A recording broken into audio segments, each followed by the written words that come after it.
Che cos'è la danza Buto? Buto significa letteralmente passo di danza oppure danza pestata con i piedi. La danza Buto nasce nel Giappone post seconda guerra mondiale. Dobbiamo pensare a un Giappone con una costituzione imposta che rincorre velocemente il capitalismo, che vuole occidentalizzarsi, e rispetto a tutto questo alcuni artisti non ci stanno. Negli anni 50 dobbiamo pensare a alcuni movimenti artistici come il gruppo Mono-Ha e Yoko Ono, come il gruppo Gutai, e tra questi movimenti artistici c'è anche la danza Buto, che negli anni 50 nasce e si nutre soprattutto con la figura di Tatsumi Hijikata e che tradizionalmente debutta sul palco con la prima performance Kinjiki Forbidden Colors nel 1959. In questa data sul palco ci sono Tatsumi Hijikata in veste di performer e coreografo e Yoshito Ono, che era molto giovane all'epoca, penso avesse circa 19 anni, e che io ho avuto la fortuna di conoscere, da cui ho preso anche un paio di lezioni nel 2018. La prima performance di danza Buto porta in scena una danza scioccante, provocatoria, ed è provocatoria non solamente perché in scena c'è questa immagine che ha fatto la storia di un gallo che viene strozzato apparentemente tra le gambe di Yoshito Ono nel corso della performance, ma è scioccante già a partire dalla trama del libro da cui viene poi la performance. Kinjiki Forbidden Colors, Colori proibiti in italiano, è un libro di Yukio Mishima, che è un artista e attivista dell'epoca molto vicino a Tatsumi Hijikata. Tatsumi Hijikata, dicevamo, negli anni 50 abita quella Tokyo underground all'interno della quale ci sono i reieti della società. Dobbiamo immaginare una società di stampo fortemente patriarcale, molto gerarchica, come era il Giappone degli anni 50 e come in gran parte rimane tuttora oggi. Ecco, contro questa società si scagliano alcuni artisti, e in particolare Tatsumi Hijikata, che vuole portare non semplicemente una nuova forma di danza, ma vuole fare una vera e propria rivoluzione. Posizioni emarginate come per esempio l'omosessualità erano posizioni che erano interessanti per l'artista. Yukio Mishima, tra l'altro, è una figura particolarmente carismatica dell'epoca, non solamente per i suoi scritti e non solamente per i suoi romanzi, ma anche per l'attivismo politico. Il suo impegno artistico e politico si è tradotto in un'azione fisica, prima di tutto sul suo corpo che aveva allenato e addestrato in palestra, e poi con un'azione di occupazione che poi terminerà con un eclatante seppuku, e tutta la sua azione lo consegna alla storia come un artista di impegno e di impatto. Lo stesso vorrà fare Tatsumi Hijikata con la danza. Per Tatsumi Hijikata la danza Buto è forma, è Buto Fu, è una cristallizzazione dello spirito della danza all'interno di una coreografia. E come infatti dirà Yoshito Ono, Tatsumi Hijikata è la struttura della danza Buto, mentre Kazuo Ono viene descritto come il cuore, lo spirito della danza Buto. La danza di Tatsumi Hijikata è una danza provocatoria. Rispetto alla forma canonica di Tatsumi Hijikata, Kazuo Ono dirà: le fondamenta della danza per il danzatore Buto partono dallo spirito della danza e lo spirito conduce alla forma perfetta. Le due indicazioni di Tatsumi Hijikata e di Kazuo Ono dal mio punto di vista non sono assolutamente in contrasto, anche perché i due danzatori hanno sempre collaborato, hanno creato molte coreografie insieme e Tatsumi Hijikata era rimasto stregato dalla danza di Kazuo Ono, che era famoso per coinvolgere il suo pubblico emotivamente, tanto da farlo piangere. Tatsumi Hijikata non uscirà mai dal Giappone, mentre Kazuo Ono porterà la sua danza in giro per tutto il mondo. Ed è anche celebre una foto di Kazuo Ono con Pina Bausch. Quindi diciamo che queste sono le due anime della danza Buto, che oggi ancora sopravvivono e che riecheggiano nelle danze dei danzatori che continuano a proporre questa danza. Se nella coreografia del 1959 Yoshito Ono è in scena con Tatsumi Hijikata, per tutto il corso della storia solitamente Yoshito Ono accompagnerà Kazuo Ono sulla scena. Si dice che Yoshito Ono è il gambo della rosa che sostiene la danza invece fiorita tipica di Kazuo Ono. Di Kazuo Ono erano famosissimi i gesti delle mani, per esempio, ma se si va a scavare all'interno della tecnica della danza Buto, troviamo che tutto il corpo è impegnato a danzare e non solamente all'interno del corpo, danzando per esempio con la schiena,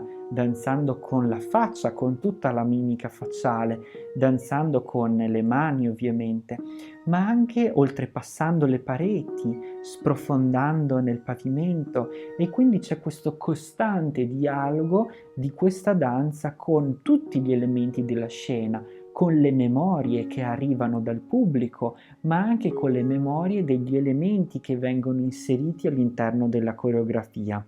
La danza Buto solitamente comincia dalla camminata zero, Zero Walk. È una camminata che riconduce il corpo del danzatore allo zero, così come il trucco bianco. Sappiamo che nelle prime coreografie Tatsumi Hijikata si presentava dipinto totalmente di nero. Oggi il canone è il colore bianco, ma ci sono artisti che si dipingono totalmente d'argento o d'oro o di altri colori. Perché il danzatore Buto si dipinge e in particolare si dipinge di bianco? Per cancellarsi, così come la camminata zero è una camminata che porta il danzatore ad arrivare allo zero, al vuoto, così il danzatore si spoglia di sé.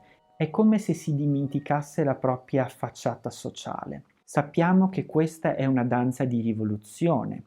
Tatsumi Hijikata lottava contro la letargia della società sua contemporanea degli anni 50, di questa rincorsa al capitalismo. La danza porta in scena cose scomode, argomenti come l'omosessualità, estetiche come la deformità, la differenza, qualcosa che non è per forza bello da vedere, ma che si distingue rispetto alla norma. Essere eversivi significa essere rivoluzionari e significa fare danza Buto. Per Tatsumi Hijikata era fondamentale il corpo, inteso come nikutai, pezzo di carne. Il corpo fa la rivoluzione. Nel 1969 creerà una grandissima e lunga performance composta da più atti e si intitolerà proprio Revolt of the Flesh. E questa ribellione della carne per Tatsumi Hijikata è un manifesto contro tutto quello che è norma.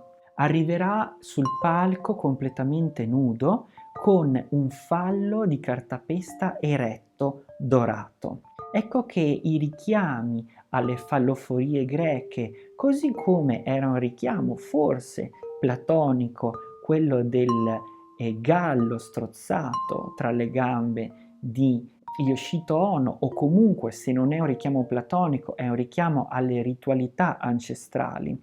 Questo interesse di Tatsumi Hijikata verso, per esempio, la nascita della tragedia scritta da Nietzsche, ma non solo, anche verso il teatro di Artaud, verso i romanzi di Yukio Mishima e i romanzi di Jean Genet, che si distinguevano dalla norma con, per esempio, anche una tematica omosessuale, questi interessi portano la danza Buto a connettersi anche con l'Occidente. Sappiamo che Takaya Eguchi, danzatore, maestro di Kazuo Ono, si era trasferito in Europa, aveva conosciuto ed era stato allievo di Mary Wigman, quindi l'espressionismo tedesco è anch'esso alle radici in qualche modo della danza Buto.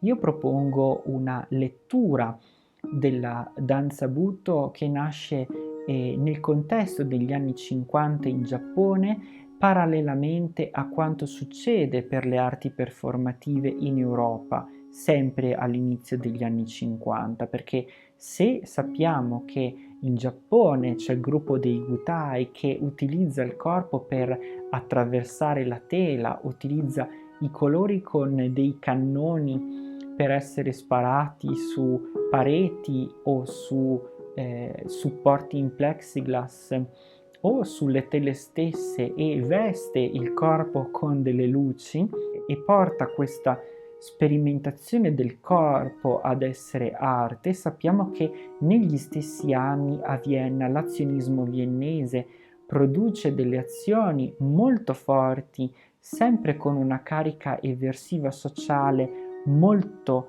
netta, ricostruiscono l'immaginario del rituale per scandagliare l'inconscio e utilizzano il corpo come materia dell'artista. Siamo in una situazione, in una città in cui è forte l'influenza di Freud, di artisti come Klimt, Schiele, Kokoschka e che portano Otto Mühl, Hermann Nietzsche, Günter Bruss a creare questo tipo di azioni. Nello stesso contesto, post seconda guerra mondiale, dove c'è una restaurazione del moralismo sociale e questi artisti vogliono ribellarsi contro questa restaurazione, sono quegli artisti che poi porteranno ai famosi moti del 68 e del 69. Ed è proprio nel 1969 che Tatsumi Hijikata porta in scena Revolt of the Flesh, la ribellione della carne, dove il Nikutai, il corpo di carne, si ribella contro la letargia della società contemporanea, si ribella contro il moralismo imperante, contro il patriarcato, contro il capitalismo, con dei valori che già parlano di diversità e sono tutti temi molto cari alle lotte queer che oggi viviamo. La danza Buto quindi è una danza oggi molto attuale, è una danza che affronta anche il tema della morte. Per Tatsumi Hijikata il danzatore sul palco è un cadavere che si tiene disperatamente in piedi. Per Kazuo Ono noi abbiamo un grande debito nei confronti di tutto ciò che è morto prima di noi. Per esempio abbiamo un debito anche per tutti quegli spermatozoi, dice, che non hanno raggiunto l'utero con noi. Lui ha vissuto la guerra, la seconda guerra mondiale direttamente sulla sua pelle ed è stato anche prigioniero di guerra. Quindi ha vissuto questo debito nei confronti di tutto ciò che muore e che grazie alla sua morte permette la nostra vita. E il messaggio che lascia la sua danza è fortemente legato a questa esperienza. In particolare Tatsumi Hijikata vuole riportare la danza Buto all'immaginario della sua infanzia nel Tohoku, queste regioni di grandi risaie dove il corpo si infangava, aveva a che fare direttamente con il fango, con la materia della terra, aveva a che fare con gli spazi e i paesaggi tipici di questa zona del Giappone. Tra gli anni 50 e gli anni 70 si formano le comunità di danza Buto e nelle comunità di danza Buto crescono artisti che poi porteranno la danza Buto anche oltre al Giappone. Sappiamo che Tatsumi Hijikata non uscirà mai dal Giappone, mentre Kazuo Ono diventerà famoso in tutto il mondo. E Kazuo Ono da parte sua era famoso per lo spirito che deve avere la danza, è dallo spirito che si crea la forma perfetta, secondo Kazuo Ono. Ancora in carrozzina, all'età di oltre 90 anni, ancora danzava accompagnato da Yoshito Ono. Sempre per rimarcare il collegamento tra Oriente e Occidente, una delle performance di Kazuo Ono è dedicata all'Argentina, questa famosa danzatrice che lo strega una volta che lui vede una sua performance e che quindi creerà un requiem proprio in onore della Argentina. Kazuo Ono ha sempre utilizzato musiche diversissime sia durante i suoi workshop che nelle performance che portava sul palcoscenico.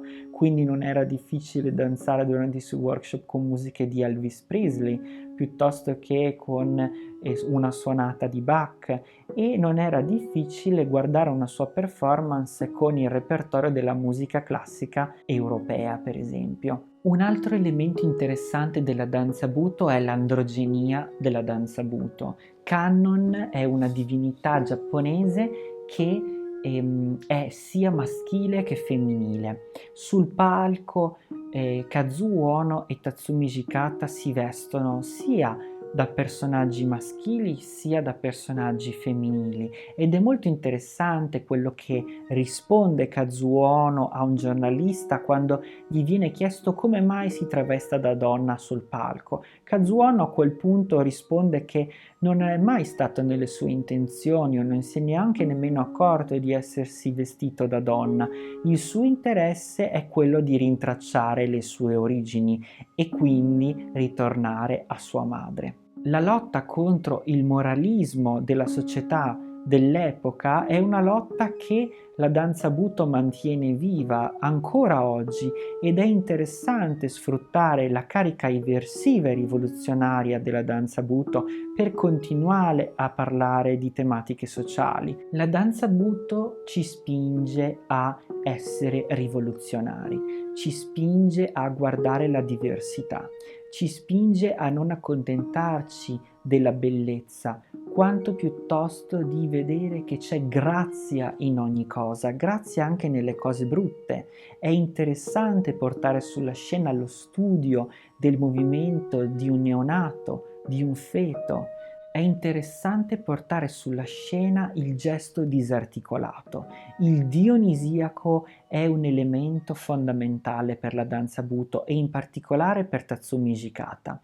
Credo che possiamo leggere il dionisiaco come quell'elemento di congiunzione tra la cultura occidentale, Nietzsche, Artaud, Genet, l'espressionismo tedesco, l'azionismo viennese, con tutte quelle espressioni che nascono anche in Giappone e con quella tenebrosità che viene immediatamente percepita nel 1959 durante la prima performance della danza Buto, Forbidden Colors.